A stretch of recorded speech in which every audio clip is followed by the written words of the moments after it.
Terima kasih. Pada sore hari ini kita bersama-sama hendak merenungkan tentang kerahimanmu memulihkanku, menyembuhkanku, membebaskanku. Saya mengambil tema ini teringat kembali pada saat Jubileum tahun 2015 sampai dengan 2016. Jubileum Kerahiman sebagai jubileum yang istimewa sekali, di mana kita bisa melihat gambarnya, gambar dari jubileum itu sungguh menarik. Saya akan sharekan dengan Anda poin-poin permenungannya.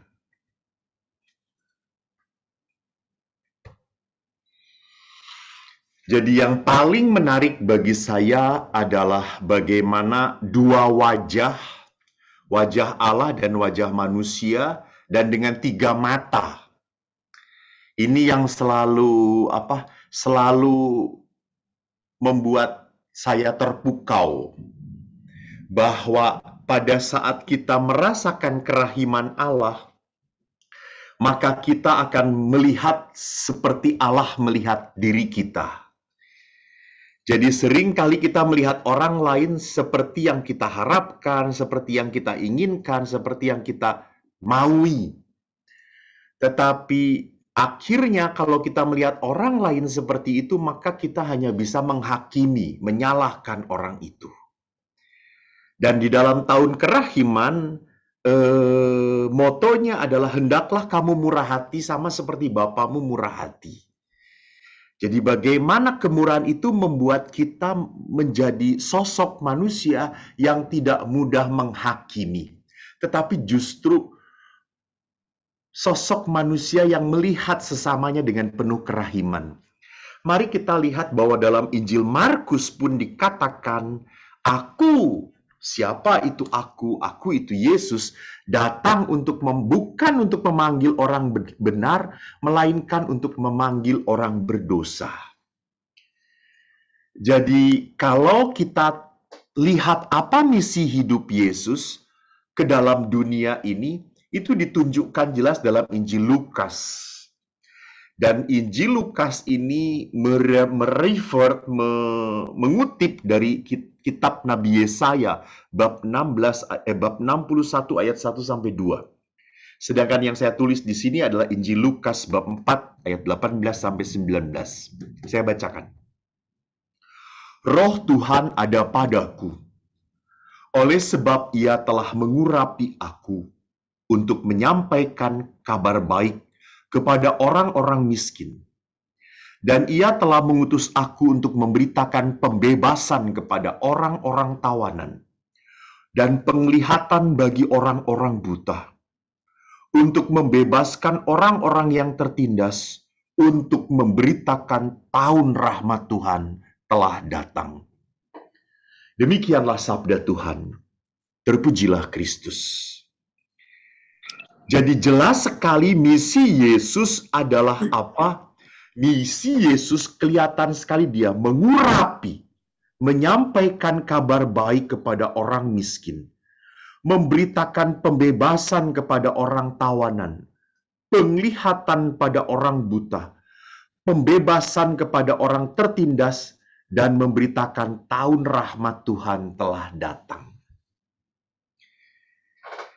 Jadi misi hidup Yesus adalah apa? Menyelamatkan dunia, menyelamatkan saya, dan menyelamatkan Anda. Ini misi hidup Yesus. Jadi Yesus itu memperkenalkan dirinya sungguh sebagai Allah yang penuh dengan kerahiman. Sebagai Allah yang selalu tak pernah lelah menantikan anak-anaknya pulang kembali kepada pelukan kerahimannya. Jadi kalau boleh digambarkan, Allah itu seperti Allah yang selalu merentangkan tangan. Tak capek, tak pernah tertutup tangannya. Tidak pernah tertutup pintu maaf selama kita masih hidup di dunia ini.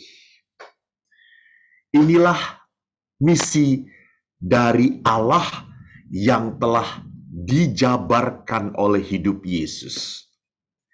Maka di dalam kitab suci kita bisa melihat bagaimana Yesus berhadapan dengan wanita pezina. Bagaimana Yesus berhadapan dengan para pendosa. Dia tidak pernah menghakimi. Justru Yesus berdamai dengan mereka. Justru Yesus menerima mereka. Jadi kalau kita sudah jelas misi hidup Yesus, mari sekarang kita lihat misi hidup kita, manusia, di dunia ini. Apa sih yang manusia cari di dunia ini? Ya, mungkin bagi beberapa di antara Anda sudah jelas, Romo, saya cari damai, saya cari sukacita, saya cari Tuhan. Mungkin karena sudah tua, jadi ngomongnya seperti itu, gitu ya. Beda kalau masih muda, masih punya ambisi, masih punya nafsu, masih punya keserakahan. Ceritanya, jawabannya akan berbeda. Kita terjerat pada roh dunia. Kita selalu ingin mencari prestasi, dan prestasi itu diukur dengan materi, dengan yang namanya uang. Jadi kita selalu punya pikiran kalau ada uang pasti bahagia ya, gitu ya. Jadi segala-galanya kebahagiaan itu diukur oleh uang. Kenapa? Karena kalau punya uang bisa kemana-mana, bisa mau apapun, bisa ngatur seperti apapun. Jadi kita selalu jangan walaupun usia kita sudah senior, tapi kita pun adalah orang yang terikat pada materi. Gitu. Jadi kita selalu mengidentikan bahwa kedamaian, kebahagiaan itu hanya kalau punya uang. Nggak punya uang ki pening, Romo, pusing mikire, arep mangan opo sesuk, arep neng ndi ra iso apa-apa gitu ya. Jadi lihat, kita berkata bahwa dengan uang kita tidak bisa apa-apa. Jadi di sini yang salah adalah Adalah pola pikir kita. Jadi kita mensyaratkan kebahagiaan dengan adanya uang. Ini salah pola pikir ini. Kita lupa bahwa kedamaian yang sesungguhnya bukanlah berasal dari uang, bukan berasal dari materi. Kedamaian yang sesungguhnya terletak di dalam batin kita. Nanti kita lihat seperti apa yang dikatakan kerahiman Allah merasuki hidup kita. Yang kedua, manusia dikuasai oleh roh dunia, oleh keinginan yang tidak teratur. Akhirnya orang sulit bersyukur. Orang sulit bersyukur karena membanding-bandingkan. Wah, dia lebih kaya. Wah, dia lebih diberkati Tuhan. Wah, dia itu jarang ke gereja tapi kok rezekinya banyak. Saya itu tiap hari kerahiman, meng rezekine meng sakmono, sakmene terus gitu ya. Lihat. Jadi kita menjadi orang yang tidak pernah puas, hati-hati. Karena dengan demikian kita berarti Kita ini rakus. Jadi orang yang tidak bisa bersyukur adalah orang yang hidup di dalam kerakusan. Dan orang rakus diberi sebanyak apapun selalu ngomong nggak cukup. Jadi rasa syukur itu hanya muncul dari keberanian orang untuk berkata cukup, matur nuwun. Saya sedih sekali, saya prihatin sekali. Suatu saat ada orang, kan kita kadang-kadang membagi-bagi sembako, begitu ya. Lalu ada yang diberi sembako, lalu ada karena salah panitia diberinya double sampai triple 3 kali. Lawes dikei 2 kali 3 kali kira ngomong-ngomong tompo wae gitu ya. Lalu sampai diberitahu, loh kan ibu sudah dapat 3 kali, kenapa nggak ngomong? Ya namanya diberi ya diterima toh ya, gitu ya. Ini mentalitas apa? Maaf. Ini mentalitas orang yang rakus. Saya teringat sekali waktu terjadi gempa bumi di Jogja, di daerah Bantul. Saya membantu suster-suster Ursulin untuk menyalurkan bahan pangan. Karena saya punya mobil di biara saya, dan Ursulin menelepon, tolong dong Romo, bantu kami punya bantuan, tapi sulit menyalurkannya. Romo bawa mobil dan Romo bawa supir, saya sendiri yang nyupir. Saya bawa, tiba-tiba saya sampai pada suatu tempat di mana saya mau ngedrop, karena suster pun tidak memberikan tempatnya. Kasih aja pokoknya ke tempat yang belum pernah dapat bantuan. Saya ingat sekali, itu tidak pernah aku lupakan. Saya sampai di tempat, lalu orang-orang ngomong apa? Sudah Pak, kami sudah dapat bantuan, sudah cukup, terima kasih. Bapak pergi saja ke dalam, di sana itu ada satu kampung rusak Pak. Mereka belum mendapat bantuan. Saya ikuti petunjuk mereka dan betul saya masuk kampung itu sudah rata dengan tanah. Dan saya datang membawa bantuan, mereka sangat bersyukur. Dan saya mengatakan, Bu, Ibu harus terima kasih kepada kampung yang di depan. Kami tidak pernah bisa menemukan kalau yang di depan tidak ngomong loh. Oh, ngaten toh Mas. Nggih, kata saya itu. Saya kagum sekali dengan orang yang di sana gitu ya. Jadi orang yang di sana walaupun dia menderita, dia tidak rakus gitu. Dia tahu saya sudah dapat dan ada orang lain yang sangat lebih membutuhkan dari saya. Biarlah mereka pun merasakan. Ini tidak mungkin terjadi kalau orang rakus. Ini disebut sebagai orang yang menimbun. Demi aku, untuk aku, yang penting aku senang. Orang seperti ini, raisoh bersyukur, raisoh. Karena orang ini selalu merasa takut kekurangan dan kehabisan. Jangan harap orang seperti ini kolekte ini gede. Ora. Kolekte ini paling-paling ya ngomong sewu, neh gitu ya. Jadi kenapa gitu? Karena orang ini takut kehabisan dengan memberi gitu. Ini roh dunia. Ini roh yang diatur oleh kekhawatiran yang besar. Dan yang ketiga, manusia dikuasai oleh roh dunia, itu berarti apa? Manusia yang cenderung menghindari penderitaan. Nggak mau repot sedikit, nggak mau capek sedikit.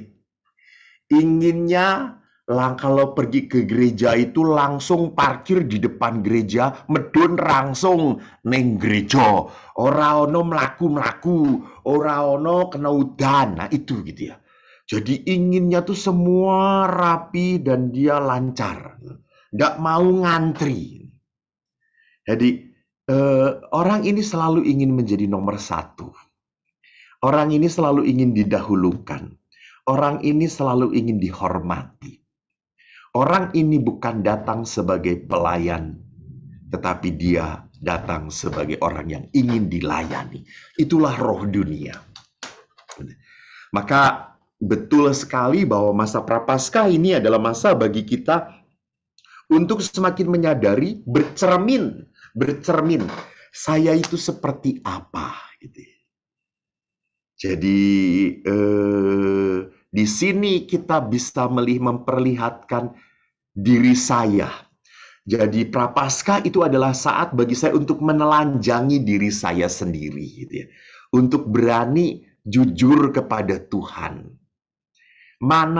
Hal-hal mana dalam hidup saya yang membuat saya terikat oleh roh dunia ini. Kalau orang terikat oleh roh dunia, maka kita tidak bisa diselamatkan oleh Tuhan. Kita tidak bisa menerima kerahiman Tuhan.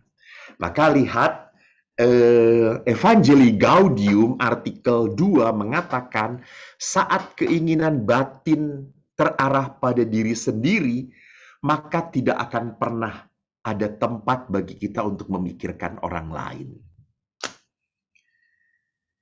Jadi kalau orang itu hanya memikirkan saya senang nggak ya? Saya bahagia ya? Nggak ya? Apa nanti ini rencananya apa ya? Setelah pandemi ini selesai, aku mau jalan-jalan.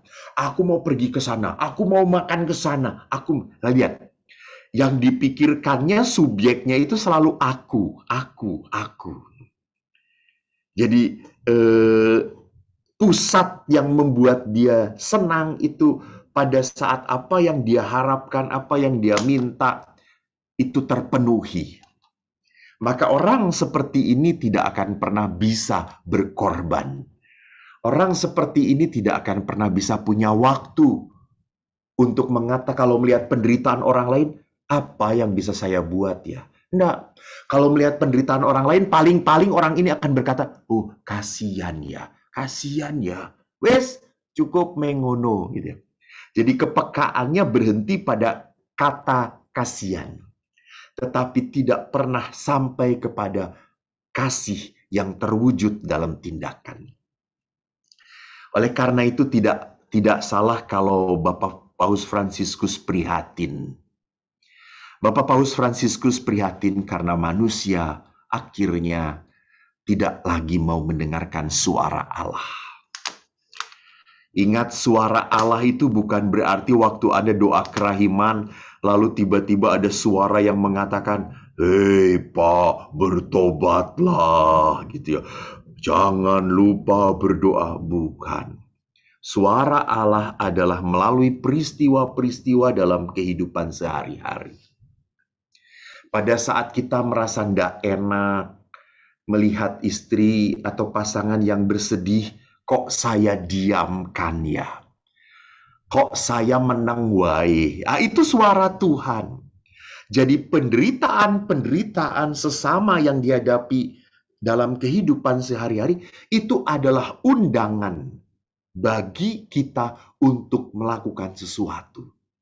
Itulah suara Allah yang nyata.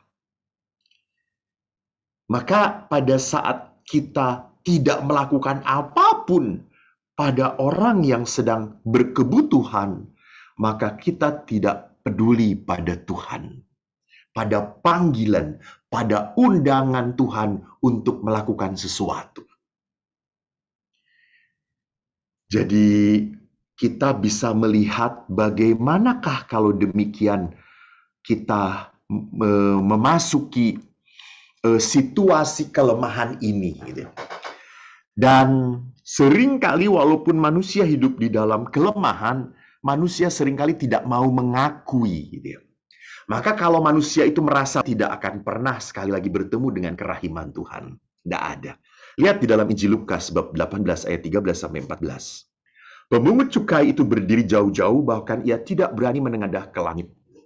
Melainkan ia memukul diri sendiri dan berkata, ya Allah, kasihanilah aku orang berdosa ini.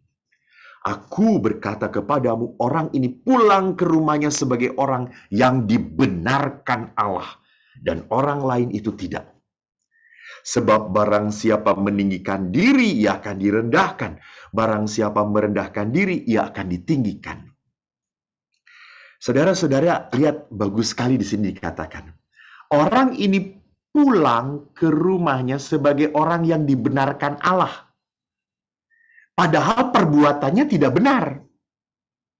Dia kan orang berdosa, pemungut cukai. Pemungut cukai kan koruptor. Toh.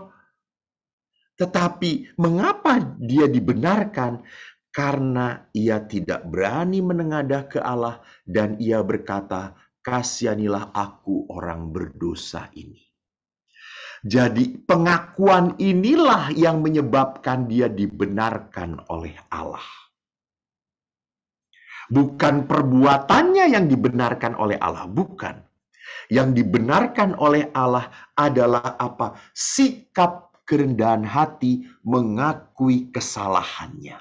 Lihat, sikap kerendahan hati yang mendatangkan karunia kerahiman terhadap orang ini. Maka saya kembalikan kepada tahun kerahiman jubileum istimewa di tahun 2016 ini motonya gitu. Jadi ini motonya merciful like the Father, hendaklah engkau murah hati seperti Bapamu murah hati. Ini yang tadi saya ceritakan, dua kepala tapi dengan tiga mata ini. Jadi manusia itu harus bertatapan dengan wajah kerahiman Allah karena Allah itu adalah penyelamat dan keselamatan itu sendiri. Jadi manusia itu tidak akan pernah bisa rahim kepada orang lain kalau manusia itu tidak merasakan kerahiman Allah. Mungkin bapak-bapak dan ibu-ibu ingat sekali apa peristiwa di dalam Injil sewaktu Yesus bercerita tentang perumpamaan orang yang hutang 1000 talenta diampuni, sedangkan orang yang diampuni itu punya saudara yang lebih kecil sekali hutangnya dan dia tidak mengampuni, malah menghukum. Jadi masa engkau menjadi seperti itu? Aku pun rahim pada engkau, aku pun bermurah hati padamu, maka hendaklah engkau pun murah hati kepada orang lain. Jadi saya kalau lihat misalnya ada orang-orang yang sulit bermurah hati, ya saya tidak akan mengata-ngatai dia gitu. Saya tidak akan berkata, bertobatlah bertobatlah. Engkau ini duwe opo-opo ra mbok gowo engko yen modar mbok gowo. Nggak, saya nggak akan ngomong kayak gitu. Saya mungkin hanya berkata, oh orang ini mungkin belum merasakan kerahiman Tuhan. Dia kaya raya tetapi dia belum pernah mengalami sukacita gitu ya. Kan orang merasakan kerahiman Allah adalah orang yang mengalami sukacita. Bukan raya, bukan kaya raya gitu. Bukan punya segala-galanya, tidak. Dia mengalami pengalaman batin di dalam dirinya. Dan itu kita bisa pelajari dari siapa? Tentunya dari perumpamaan Yesus yang amat dahsyat sekali. Yaitu anak yang hilang. Saya kemarin berkata di paroki saya, judul ini kurang tepat bagi beberapa ekseget. Mereka lebih setuju bahwa judulnya adalah Bapa yang murah hati. Ini judul perikop yang lebih tepat. Kenapa? Karena dalam Injil Lukas ini yang menjadi subjek utamanya adalah Bapanya sesungguhnya. Bagaimana Bapanya memberikan kepada anaknya apa yang anak bungsu itu minta. Bagaimana pada saat anak bungsu itu pergi, Bapa itu selalu menunggu kepulangan anak bungsu. Dan pada saat ia melihat anak bungsunya pulang, Bapa itu yang berlari, memeluk, mencium anak bungsu itu.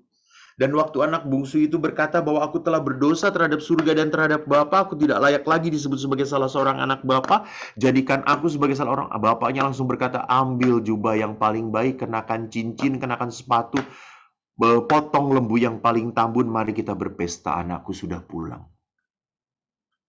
Dan pada saat anak sulung tidak mau datang, tidak mau masuk, bapaknya keluar, datang. Lihat, Bapa macam apa yang digambarkan oleh Yesus ini. Gitu.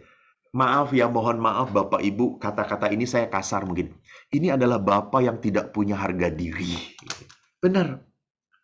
Ini Bapa yang mau Mau rendah hati. Gitu. Mau rendah hati sekali. Dia seolah-olah Bapa yang dipermainkan oleh anaknya. Nah, di dalam peristiwa anak bungsu yang hilang, Bapa yang murah hati ini, saya tertarik dengan titik balik si anak hilang ini. Mohon maaf saya tidak bacakan Injilnya karena saya yakin kelompok kerahiman selalu setiap hari membaca kitab suci. Mungkin ada sudah 100 kali membaca Prodigal Son ini.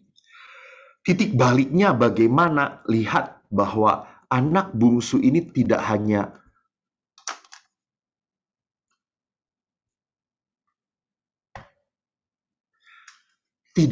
bersalah, tetapi yang harus kita lihat ada proses yang dialami. Jadi proses pertobatan itu harus terjadi seperti anak bungsu itu. Ia sadar, akhirnya sadar. Waktu tinggal di rumah bapaknya dia nggak sadar gitu ya. Tetapi setelah dia kelaparan, dia menderita, akhirnya sadar bahwa di rumah bapa ada kelimpahan. Dan ia sadar akan kesalahannya. Dan kesadarannya tidak berhenti pada kesadaran. Ia langsung lakukan tindakan. Ia bangkit dan pergi kepada bapaknya. Ia sadar bahwa bapaknya pasti tidak akan menolak dia. Jadi tindakan pertobatan itu terjadi kalau orang pertama-tama mengalami penderitaan. Jadi orang itu makin sadar, oh saya itu jauh dari Tuhan, koyo ngene ya nelongso ya. Jadi orang itu suatu saat memang harus mengalami nelongso. Orang duwe Gusti gitu. Nelongso yen Gusti ki ora ana ning jero atine. Jadi dia merasa bahwa dia kekeringan. Dan kalau dia merasa kekeringan, dia merasa menderita, maka dia harus melakukan sesuatu, membereskan. Dan harus membereskan sesuatu dengan cara apa? Meninggalkan yang membuat dia menderita. Jadi kalau orang itu mau dibebaskan, mau diberkati, tinggalkan tempat penderitaanmu. Jangan tinggal di tempat penderitaan itu. Jadi kalau kita tinggal di tempat penderitaan, ya kita tidak pernah bisa diselamatkan oleh Tuhan. Jadi jelas sekali kita bisa melihat bahwa perjalanan untuk merasakan kebaikan Tuhan harus diawali dengan sebuah perjalanan pembebasan. Terbebas dari Dari masa lalu. Terbebas dari kebiasaan jelek. Terbebas dari dosa-dosa. Terbebas dari hal-hal yang membuat kita melekat kepada keduniaan. Maka benar sekali bahwa masa Prapaskah itu adalah masa latihan rohani. Kita melatih kerohanian kita, hidup kita, supaya supaya bisa diberkati oleh Tuhan. Jadi kita harus membebaskan, meninggalkan kebiasaan-kebiasaan buruk, menyeberang. Jadi ingat bahwa pertobatan itu harus ada sebuah gerakan menyeberang. Orang menang neng kono gitu. Kalau orang bertobat ya menang neng kono ya kowe kira tobat gitu ya. Gitu. Misalnya ada orang yang ngomong, aku ora gelem minum neh gitu. Aku ora akan mabuk neh gitu. Tapi menangnya neng lapo, neng warung, tempat dodolan bir, yo edan jenenge gitu ya. Jadi itu namanya orang yang gendeng namanya gitu ya. Jadi kalau saya tidak mau minum-minum lagi, saya tidak mau berusaha, saya tinggal di tempat di mana disediakan minuman, ya saya jatuh lagi. Sama. Kalau saya adalah orang yang mau mengampuni, saya mau memaafkan, tetapi saya masih memikirkan kesalahan orang itu, saya masih memikirkan sakit hatinya, saya masih memikirkan jengkelnya, berarti Anda belum mau mengampuni, berarti Anda belum mau bertobat, berarti Anda belum mau dibebaskan, gitu ya. Kan ada orang yang ngomong kepada saya, Romo, saya sudah memaafkan dia. Sudah Romo, saya sudah memaafkan dia. Tapi jangan harap saya mau ketemu dia lagi Romo. Itu pengampunan ngapusi namanya gitu ya. Jadi tidak bisa kita berada di dalam pembebasan kalau kita tetap tinggal di dalam penderitaan. Kalau kita tetap tinggal di dalam kebiasaan-kebiasaan yang membuat hidup kita tidak teratur.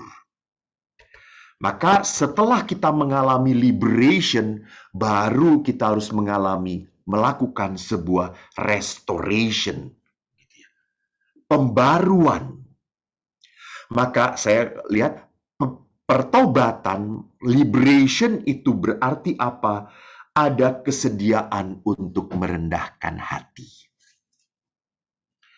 Karena kalau kita mau berbicara tentang kemurahan hati Tuhan, kerahiman Tuhan, sekali lagi tidak akan pernah saya dan Anda rasakan kalau saya sombong.